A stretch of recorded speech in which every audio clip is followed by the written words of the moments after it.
बिस्मिल्लाहिर्रहमानिर्रहीम। Dear students, उम्मीद करता हूँ आप बिल्कुल खैरियत से होंगे।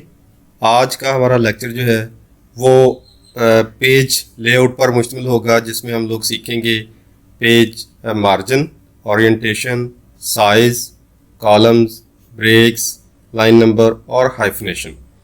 अब इनके मकसद क्या है और हम लोग इसे कहाँ पर इस्तेमाल करते हैं। मार्जिन जो है, ये पहला ऑप्शन जो है मार्जिन्स, ये मार्जिन जिस तरह आपको ये कर्सर जो है वो नज़र आ रहा होगा कि ये ब्लिंक कर रहा है और लेफ़्ट साइड से भी कितनी खाली जगह छोड़ी है और ऊपर से भी, यानी जो जगह छोड़ते हैं लेफ़्ट, राइट, बॉटम या टॉप से, वो कहलाते हैं मार्जिन। यानी जब हम लोग अपना डॉक्यूमेंट बनाएं तो हम लोगों ने कितनी कितनी जगह छोड़नी है। और ये पेज सेटअप जो है ये बहुत ज़्यादा अहमियत का हामिल है। अगर आपको पेज सेटअप नहीं आता तो आप किसी भी अपने डॉक्यूमेंट को अच्छी तरह प्रेजेंट नहीं कर सकते, क्योंकि पेज सेटिंग ही आपके डॉक्यूमेंट को खूबसूरत बनाती है। ये ना हो कि आप अपने पेज का मार्जिन जो है वो बहुत ज़्यादा कर लें या बहुत ज़्यादा कम कर लें, या पेज सेटअप से पहले आप अपने डॉक्यूमेंट को टाइप कर लें और बाद में जब उसे आप प्रिंट करने लगे तो फिर आपको समझ ना आए, वो आपका पेज जो है वो दुरुस्त नज़र ना आए, ठीक नज़र ना आए, तो इस तरह जो है वो काफ़ी सारे मसाइल पैदा हो जाते हैं। तो इसलिए ज़रूरी है कि जब भी आपने कोई डॉक्यूमेंट बनाना है, कोई भी आपने अपने नोट्स बनाने हैं या कोई थीसिस लिखने हैं, कुछ भी करना है, तो सबसे पहले पेज सेटअप जो है वो ज़रूरी है। तो मार्जिन के बारे में बताता हूँ कि मार्जिन जो है वो कैसे आपने सेट करना है। अब देखें कि ये आपको नज़र आ रहा है कि इतनी इतनी जगह इसने खाली छोड़ी है, तो मार्जिन पे क्लिक करते हैं तो ये सबसे पहले जो है वो नॉर्मल, यानी ये ऑटोमेटिकली सेट किया होता है जो नॉर्मल होता है। इसमें क्या है, ये उन्होंने लिखा हुआ है कि टॉप से 2.54, बॉटम से 2.54, लेफ्ट और राइट, यानी तमाम चारों तरफ से पेज जो है वो 2.45 ब्लैंक छोड़ेगा। इसी तरह अगला है नैरो। अब नैरो में क्या है कि आपको पता चल जाएगा कि जिस तरह ये शक्ल में इस छोटे से पेज में दिखा रहा है कि इतनी जगह छोड़ेगा, यानी कि बहुत कम जगह छोड़ देगा। वो कितनी है, 1.27 cm। इसी तरह मॉडरेट है, वाइड है, मिरर्ड है, ऑफिस 2003 डिफ़ॉल्ट है। अब देखें मैं यहाँ पर क्लिक करता हूँ तो अब देखें ये नैरो पे क्लिक किया तो इतनी जगह जो है वो कम कर दी। ये तो थी कुछ बनी बनाई, यानी जो उन्होंने ऑटोमेटिकली सेट किए, जस्ट हम लोग जो है वो क्लिक करेंगे तो हमारे ये मार्जिन सेट हो जाएंगे। अगर हम अपनी मर्ज़ी से जो है वो सेट करना चाहें तो उसके लिए क्या करेंगे, कस्टम मार्जिन पे आएंगे। कस्टम मार्जिन पे आएंगे तो ये देखें बहुत सारे ऑप्शन जो है वो आ गए हैं नज़र, ठीक है, कि जिसमें टॉप जो है ये आप अपनी मर्ज़ी से, उन्होंने जो 1.27 छोड़ा है हम जो है वो 3.1 cm कर देते हैं। अब जो यहाँ पे चेंजिंग कर रहे हैं वो आपको यहाँ पर भी इस ओके करने से पहले यहाँ पर ये शो करा रहा है, ये प्रीव्यू हो रहा है कि आपका टॉप से जो है वो कितना मार्जिन रख रहे हैं, आप कितना मार्जिन छोड़ रहे हैं, यानी आपकी कितनी स्पेस ऊपर से खाली छोड़ देगा। इसी तरह बॉटम अगर कर लें, उसको बढ़ाएंगे तो ये देखें आपको नीचे से जो है वो नज़र आ जाएगा। इसी तरह लेफ़्ट साइड है कि आपने लेफ़्ट साइड से जो है वो कितना छोड़ना है, ये सारे जो है ये आपको यहीं पर नज़र आ जाएगा। और जैसे ही आप ओके करेंगे तो आपके डॉक्यूमेंट पे वो अप्लाई होके शो हो जाएगा, नज़र आ जाएगा आपको, ठीक है। दोबारा से मैं उसी तरह पेज को जो है वो अपने ओरिजिनल जो बाय डिफ़ॉल्ट है उसी पे सेट कर देता हूँ। अगला है ओरिएंटेशन। अब ओरिएंटेशन का मतलब क्या है कि आप अपने डॉक्यूमेंट को किस तरह ओरिएंटेट करना चाहते हैं, यानी किस तरह दिखाना चाहते हैं।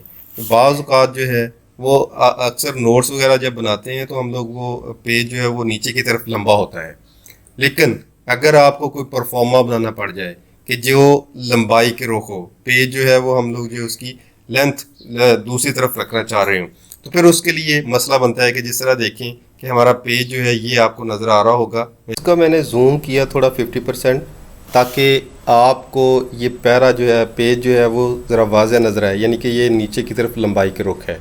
तो अगर इसकी ओरिएंटेशन, यानी अगर दूसरे रुख हम लोग अपना कोई भी पैराग्राफ जो है या कोई भी डॉक्यूमेंट बनाना चाहते हैं तो उसके लिए क्या करेंगे, फिर हम लोग ओरिएंटेशन में आके उसे लैंडस्केप कर देंगे, क्योंकि एक पोर्ट्रेट है जो ऊपर से नीचे की तरफ और जो लैंडस्केप है दूसरा ऑप्शन कि हम अपने पेज को जो है वो लंबाई के रुख कर सकते हैं। ये करें, देखें, क्लिक करेंगे तो आपका पेज जो है वो इस तरह शो हो जाएगा। ठीक है, ये है ओरिएंटेशन। अब इसी तरह अगला ऑप्शन है साइज़। साइज़ क्या है? ये है पेज साइज़ कि जब भी हम लोग अपने डॉक्यूमेंट को बनाते हैं तो ये पेज साइज़, ओरिएंटेशन, मार्जिन, ये तीनों बहुत ज़्यादा अहमियत के हामिल हैं। तो इसलिए हमें ये ज़रूरी चाहिए कि जब भी हम लोग अपना डॉक्यूमेंट बनाना शुरू करें, जब भी कोई डॉक्यूमेंट बनाना है तो उसके लिए हम इन 3 चीज़ों को पहले अच्छी तरह देख लें, ताकि बाद में हमें जो है वो अपने पेज सेटअप करने से हमारा डॉक्यूमेंट जो है वो डिस्टर्ब ना हो। तो पेज साइज़ क्या है? यानी ये साइज़ है पेज का साइज़, कि हम लोग अपने पेज का साइज़ जो है वो कितना रखना चाहते हैं।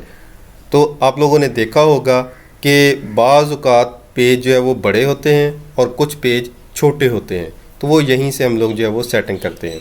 अब देखें, ये जो हमारा मौजूदा सिलेक्टेड है ये है लेटर, यानी आम तौर पे जो ज़्यादा इस्तेमाल होते हैं वो एक लेटर, एक लीगल और एक A4। ये आम तौर पे हमारे आम रूटीन में जो है वो ज़्यादा इस्तेमाल होते हैं। अब लेटर है तो इसकी लेंथ और विड्थ कितनी है? ये 21.59 cm बाई 27.94, यानी इसकी हमारी लंबाई चौड़ाई जो है वो इतनी दी गई है साइज़ की, लेटर साइज़ जो है, यानी ये इतना होता है। इसी तरह फिर अगला है लेटर स्मॉल है, मुख्तलिफ है, टैबलेट है, लार्जर है, लीगल है। यानी अब आपने अपने पेज को यहाँ से सिलेक्ट करना है कि आपका पेज कौन सा है और आप जो डॉक्यूमेंट बनाना चाहते हैं वो किस पेज पे बनाना चाहते हैं, यानी उसका साइज़ जो है वो कितना होना चाहिए। आपके पास प्रिंटर है, आपके पास पेज जो है वो कौन से हैं, यानी जब आप पेज लेंगे तो उन पेजेस के ऊपर जो ऊपर कवर होता है उनके ऊपर लिखा होता है कि आपका पेज जो है वो लीगल साइज़ का है, A4 का है या लेटर का है। तो यहाँ से इस साइज़ वाले ऑप्शन में आके आप अपने पेज की सेटिंग कर सकते हैं। उसके बाद अगला आ जाता है कॉलम्स का। तो कॉलम के लिए मैं थोड़ा सा पहले अपने पेज को जो है वो 100% कर लूँ ताकि आपको वाज़ह नज़र आए। अब देखिए कॉलम में क्या होता है कि आपने जो है वो यहाँ पे जो है वो लिखना है कि आप आपने देखा होगा कि इस तरह नावल्स पढ़ते हैं आप, तो नावल में देखा होगा कि एक पेज के ऊपर 2 कॉलम बने होते हैं। कॉलम के बनाने का फ़ायदा क्या है कि इससे आपके पेजेस जो हैं यानी कागज़ जो है उनकी खपत बहुत ज़्यादा कम हो जाती है, कि बजाय अगर आपने एक पेज लिखा है तो वो एक लाइन सिर्फ लिखी है, फिर अगली हाफ लाइन लिखी है, तो आपका पूरा पेज ज़ाया हो रहा है। तो उसको अपने पेज को ज़ाया होने से बचाने के लिए फिर हम कॉलम का इस्तेमाल करते हैं। तो जितने कॉलम आप लोग रखेंगे आम तौर पे जो है वो सबसे बेस्ट जो है वो खूबसूरत भी लगते हैं, सही नज़र आते हैं, वो 2 पेजेस होते हैं। अगर आपका कोई भी नोट्स हैं या कोई ऐसे है कि जिसमें बिल्कुल छोटे छोटे आपने जवाबात हैं या छोटे छोटे आंसर देने हैं, तो उसके लिए फिर आप 3 कॉलम भी कर सकते हैं। यानी इस जगह पे आएँ और यहाँ से आप जो है वो जितने कॉलम आप बनाना चाहते हैं वो बना सकते हैं। ठीक है, मैं 2 पे क्लिक करता हूँ तो यहाँ पर देखें आप लोग, अब देखें ये आपको नज़र आ रहे होंगे कि ये 2 कॉलम मैंने ऊपर से सिलेक्ट किए थे, तो ये डाटा जो है वो 2 कॉलम में तकसीम हो गया, यानी कि जो डाटा था वो जो हम लोग लिखते थे वो 2 कॉलम्स में हो गया। असल में प्रॉब्लम ये है कि मेरा कीबोर्ड जो है लैपटॉप को वो थोड़ा प्रॉब्लम कर रहा है। आपको नज़र आ रहा होगा यहाँ पे जो है वो F8 जो है वो आपको नज़र आ रहा है, वो प्रेस्ड है, तो शायद ये कीबोर्ड का कोई मसला है, तो इसलिए ये डॉक्यूमेंट जो है वो पूरा सिलेक्टेड है। तो इसलिए आप जितने भी कॉलम रखना चाहते हैं अपने डॉक्यूमेंट में वो आप इन कॉलम में से जो है वो रख सकते हैं। आज के लिए इतना ही काफ़ी, क्योंकि मेरा कीबोर्ड ज़रा ख़राब है तो वो टाइप करने में जो है वो थोड़ा मसला हो रहा है।